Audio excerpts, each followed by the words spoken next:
গুলশান অ্যাভিনিউর 196 নম্বর বাসা। এই বাসাতেই তিনি আসলে অবস্থান করবেন। সেখানে তাকে স্বাগত জানানোর জন্য পরিবারের সদস্য যারা রয়েছেন তারা আসলে সেখানে দাঁড়িয়ে আছেন, দরজার কাছে দাঁড়িয়ে আছেন। আমরা দেখতে পাচ্ছি সেই বাসার সামনে ঘুরে তাকে বহনকারী বিএনপির ভারপ্রাপ্ত চেয়ারম্যান জনাব তারেক রহমান, তাকে বহনকারী যে বাসটি, সেই বাসটি এই মুহূর্তে সেই বাসার সামনে এসে পৌঁছেছে এবং তিনি এখন সেই বাস থেকে নামবেন।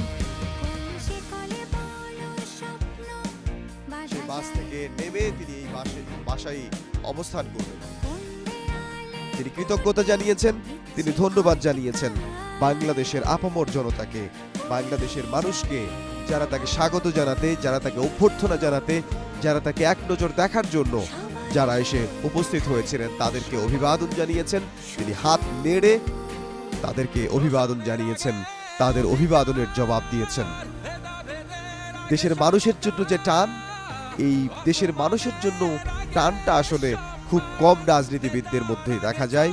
আমরা দেখেছি 2001 সালে যখন তিনি তার মা বিএনপি চেয়ারপারসন বেগম খালেদা জিয়ার নির্বাচনী প্রচারণায় যখন তিনি অংশ নিয়েছিলেন, তখন আমরা দেখেছি জনাব তারেক রহমান তিনি নেতাকর্মীদের মাঝে কর্মী বান্ধব একজন নেতা হিসেবে নিজেকে প্রতিষ্ঠিত করেন এবং সুখ্যাতি অর্জন করেন এবং তিনি তরুণ প্রজন্মকে সুসংগঠিত করার যে কাজ, সেই কাজটি তিনি করেছিলেন।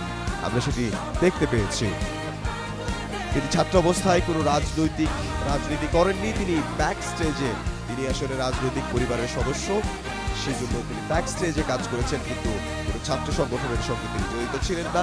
তারপরে আমরা দেখেছি তিনি বিএনপির সিনিয়র যুগ্ম মহাসচিব নির্বাচিত হন। এরপর আমরা দেখেছি তিনি বিএনপির সিনিয়র ভাইস চেয়ারম্যান নির্বাচিত হন এবং আমরা দেখেছি 2018 সালের দিকে তিনি বিএনপির ভারপ্রাপ্ত চেয়ারম্যানের দায়িত্ব পালন করেন এবং এখনো তিনি বিএনপির ভারপ্রাপ্ত চেয়ারম্যানের দায়িত্ব পালন করছেন এবং বিএনপির যে কান্ডারি, বিএনপির যে ম্যাজিক ম্যান, সেই ম্যাজিক ম্যান হিসেবে তিনি কাজ করছেন। কারণ বিগত 17 বছরের নির্বাসনে থেকে তিনি আসলে তার নেতাকর্মীদেরকে আন্দোলন, সংগ্রাম এবং গণতন্ত্রের জন্য লড়াই করার জন্য তিনি উদ্বুদ্ধ করেছেন। আমরা দেখেছি বিভিন্ন সভা সমাবেশে ভার্চুয়ালি যুক্ত হয়ে তিনি কথা বলেছেন, ভার্চুয়ালি যুক্ত হয়ে তিনি দিক নির্দেশনা দিয়েছেন তার নেতাকর্মীকে। তিনি গণতন্ত্রের পথে চলার জন্য, গণতান্ত্রিক ধারায় ফেরানোর জন্য, বাংলাদেশের যে সংগ্রাম, সেই সংগ্রামের জন্য তিনি তার নেতাকর্মীদেরকে উদ্বুদ্ধ করতেন, তাদেরকে তিনি নির্দেশনা দিয়েছেন।